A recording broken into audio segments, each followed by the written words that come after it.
Olá, minha querida irmã, meu querido irmão, que bom mais uma vez estarmos juntos para começarmos o dia meditando na Palavra de Deus. Você é o meu convidado diário e minha companhia. Obrigado de coração por fazer parte de todo esse movimento. E muito obrigado ainda, porque você compartilha esse vídeo pregando junto comigo o Evangelho. Continua assim fazendo. Não se esqueça de deixar o seu gostei no final e se ainda não é inscrito, saiba que a sua inscrição nos abençoa. Tá bom? Vamos juntos nessa jornada. A antiga mentira da imortalidade. Os dois grandes, ou os dois maiores enganos de Satanás nos últimos dias seria exatamente a imortalidade da alma e a adoração ao sol. Nós vamos entender isso. Vamos primeiro por parte aqui. A primeira é a questão da imortalidade da alma. Bom, deixa eu ler para você o que está escrito em... São 3 textos. Perceba a clara indicação nesses textos ao espiritismo dentro de Babilônia. Lembra que Babilônia influencia o mundo todo, é um sistema religioso que influencia todos os reis da terra, os habitantes da terra, e eles estão embriagados com o vinho que ela ofereceu. E nós estamos estudando e relembrando que vinho é sinônimo de ensinamento falso, evangelho distorcido. Pastor, de onde você tirou isso? Bom, Jesus disse na Santa Ceia, pegando o suco da uva, disse assim: este é o cálice da nova aliança no meu sangue. Ou seja, Jesus derramando seu sangue, morrendo por nós, é a essência do Evangelho. A Babilônia, a meretriz, prostituta, ela tem um cálice na mão também, de vinhos de prostituição, que com esse cálice ele dá de beber aos reis da terra e aos habitantes da terra. Ou seja, é um evangelho distorcido e com isso engana as pessoas. Então perceba nesses textos o link que o apóstolo João faz com o espiritismo. Preste atenção. Vamos lá. Apocalipse 16, versículo 13 e 14. Escute bem. Então vi sair da boca do dragão, da boca da besta e da boca do falso profetas 3 espíritos imundos semelhantes a rãs, porque eles são espíritos de demônios, operadores de sinais, e se dirigem aos reis do mundo inteiro com o fim de ajuntá-los para a peleja do grande dia do Deus Todo-Poderoso. Querido amigo, querida amiga, preste atenção. A Bíblia já tinha denunciado antecipadamente que esse seria um movimento mundial. Espírito de demônios dentro desse sistema religioso chamado Babilônia. Olha, os espíritos de demônios fazendo até grandes sinais, operadores de sinais. Espíritos de demônios, presta atenção. Vamos a outro texto, agora o capítulo 18, versículo 2, que diz assim, ó. Então exclamou com potente voz, dizendo: caiu, caiu a grande Babilônia e se tornou morada de demônios, covil de toda espécie de espírito imundo e esconderijo de todo gênero de ave imunda e detestável. Morada de espírito imundo. Preste atenção no que a Bíblia está nos dizendo. A Bíblia já tinha advertido, haveria de entrar na igreja a atuação de espíritos demoníacos a fim de enganar as pessoas. É óbvio que eles são operadores de sinais e nós, seres humanos, somos ávidos para ver coisas sobrenaturais acontecendo. Jesus foi muitas vezes interpelado pelas pessoas que seguiam, dizendo: que sinal o Senhor vai fazer para que creiamos em Ti? Então nós somos ávidos pelo sobrenatural. Veja o versículo, agora o versículo 23. Também jamais em ti brilhará luz de candeia, nem voz de noivo ou de noiva jamais em ti se ouvirá, pois os teus mercadores foram os grandes da terra, porque todas as nações foram seduzidas pela tua feitiçaria. Olha, feitiçaria. O que o Espiritismo prega? O Espiritismo prega que quando a pessoa morre, na verdade não morreu. Na verdade a alma se desprendeu do corpo, que era a sua prisão, e aí ele continua vivo de outra forma, em outro local. Isso o Espiritismo prega. Mas veja como isso tem influenciado as igrejas cristãs do nosso século. Porque a grande maioria das igrejas acreditam que aqueles que morreram fazendo a vontade de Cristo, a sua alma se desprende do seu corpo e vai morar com Deus no céu. E aqueles que fizeram mal, eles descem ao inferno. Eles continuam vivos, ou no céu, ou no inferno. Que na verdade a morte não aconteceu. Morreu foi o corpo. Na verdade não morreu, a alma se desprendeu. Foi para o céu ou foi para o inferno? Esse é o ensinamento comum que há em quase todas as igrejas cristãs. E onde surgiu isso, querido amigo, querida amiga? Isso surgiu nos primeiros séculos da igreja cristã, quando essa igreja foi cada vez mais se distanciando da essência do evangelho. Em contrapartida a isso, em contradição a esse pensamento, a Bíblia vai falar outra coisa. Por exemplo, Eclesiastes 9, verso 5 nos diz assim, ó: porque os vivos sabem quem hão de morrer, mas os mortos não sabem coisa nenhuma, nem tampouco terão eles recompensa, porque a sua memória jaz no esquecimento. Você percebeu aqui? Não sabe coisa alguma. Não sabe coisa alguma. A sua memória jaz no esquecimento. Veja, por exemplo, agora, Jó capítulo 19, versículo 25.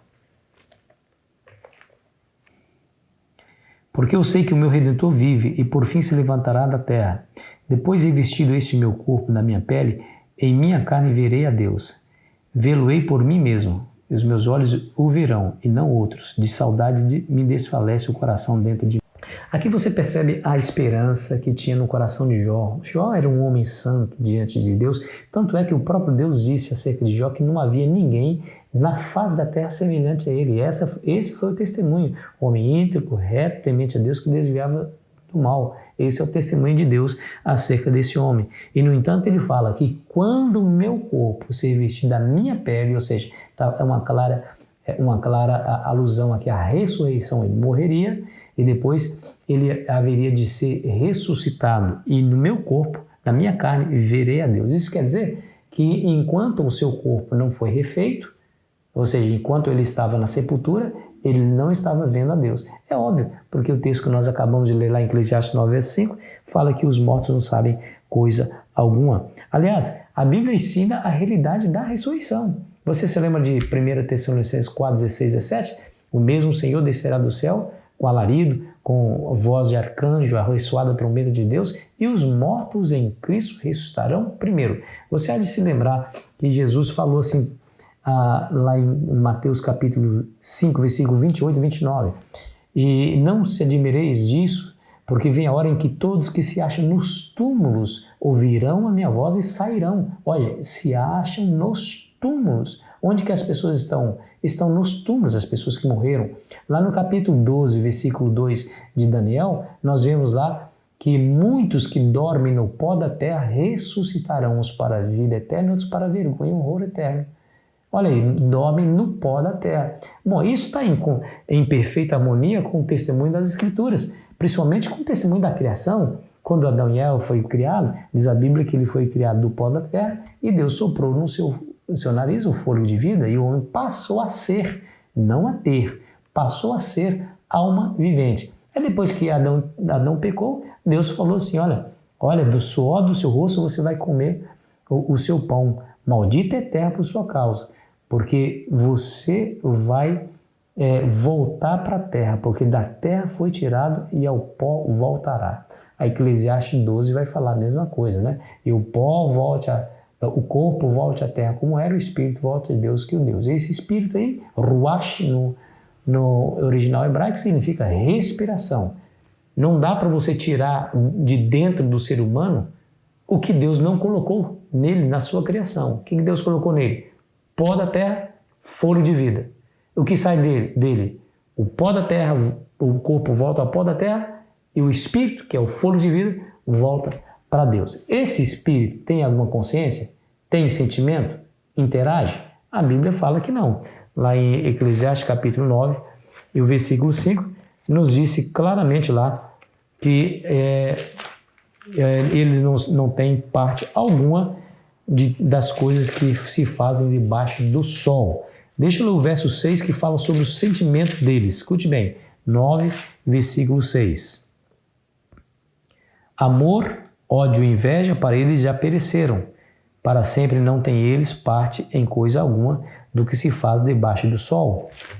E aqui nós percebemos que realmente é isso, o amor, os sentimentos, eles não têm mais, eles não amam mais. Imagina, você morreu salvo, foi para o céu e você não amar? Como não amar? Como não amar a Deus? Né? Tudo isso, todo esse sentimento já pereceram, todos os sentimentos pereceram. Olha o Salmo 115, o versículo 17. Os mortos não louvam o Senhor, nem os que descem a região do silêncio. Que coisa extraordinária, tá vendo? Olha como que a Bíblia é clara no seu testemunho acerca daqueles que morrem. Percebeu, querido amigo, querida amiga? Percebe? Se eu morro e vou para o céu, eu vou louvar a Deus. Não tem como você estar diante de Deus sem louvá-lo. A Bíblia fala que os anjos adoram o Senhor dia e noite. Agora, como que eu estarei na presença de Deus sem louvar a Deus? A Bíblia fala que os mortos não louvam. Por quê? Porque nós já lemos.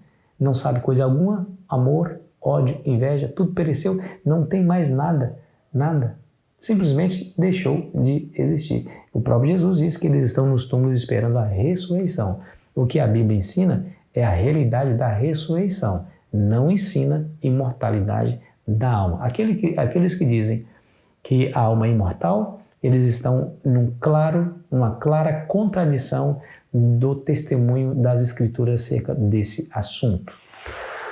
Perceba bem o que pode acontecer se caso você acreditar realmente que as pessoas não morrem, mas simplesmente se desencarnam. Vão para o céu, vão para o inferno. Perceba que você poderá e certamente estará submetido ou submetida aos enganos de Satanás. Bom, imagine você vendo uma mãe sua que morreu. Né? Você vê a aparência, o timbre de voz, até mesmo coisas que só você e ela conhecia e ele fala. Você vai ser enganado pelos seus sentidos, seus ouvidos, os seus olhos verão coisas. Não se esqueça que haveria espírito de demônios dentro de Babilônia, de tal maneira que faria tão grandes sinais que enganaria até os próprios, se possível for, enganaria até os próprios eleitos. Cuidado, querido amigo, não confie nos seus sentidos. Nós lemos ontem, né? Há caminho que para o homem parece bom, mas seu fim ou seu cabo são caminhos de morte. Qual é a salvaguarda, pastor? Qual é a minha segurança? Não existe atalho aqui. A única maneira de você estar seguro diante dos grandes enganos de Satanás é se refugiar na palavra de Deus e compreender o que Deus explica aqui na palavra. Lembre-se disso. Não existe imortalidade da alma. A Bíblia é clara, na Ezequiel, que a alma que pecar, essa morrerá. E a palavra alma ali é bem significativa. Nefesh, no hebraico, significa nada mais, nada menos do que ser vivo, vida. Tá? Então, o ser vivo que pecar, morrerá. Nós não somos uma alma, nós não temos uma alma, nós somos uma alma. Isso nós vemos pelo estudo das Escrituras. O que passa disso é ensino de demônios. Cuidado, que você pode estar sendo uma das vítimas desse engano, desse arqui-inimigo da verdade, chamado diabo e Satanás, que é o sedutor do mundo inteiro. Eu fico feliz porque você está aí, comigo, refugiando na palavra, no estudo. Continue fazendo isso, tá bom? Oração, estudo da palavra, pregação do Evangelho. Quando você ensina o Evangelho, você aprende o Evangelho. Quando você lê o Evangelho, você compreende o Evangelho. Mas quando você ouve o Evangelho, você esquece o Evangelho. Então, seja aquele que lê, seja aquele que ouve, mas seja aquele que pratica, tá bom? Que a graça do Senhor Jesus esteja sobre você nesse dia. Vamos orar? Querido Pai, nos preserve, Senhor, dos grandes e quase irresistíveis enganos de Satanás. Queremos estar refugiados na Tua Palavra, acreditar no texto revelado, porque Ele é a nossa única segurança, é a nossa única fonte de crença, de regra e de prática. Nos ajude, Senhor, a ter discernimento do Espírito Santo para compreender a Tua Palavra em nome de Jesus. Amém. Foi muito bom estar com você, querido amigo, querida amiga. Amanhã continuaremos a nossa jornada. Espero você ansiosamente. Aproveite bem o seu dia.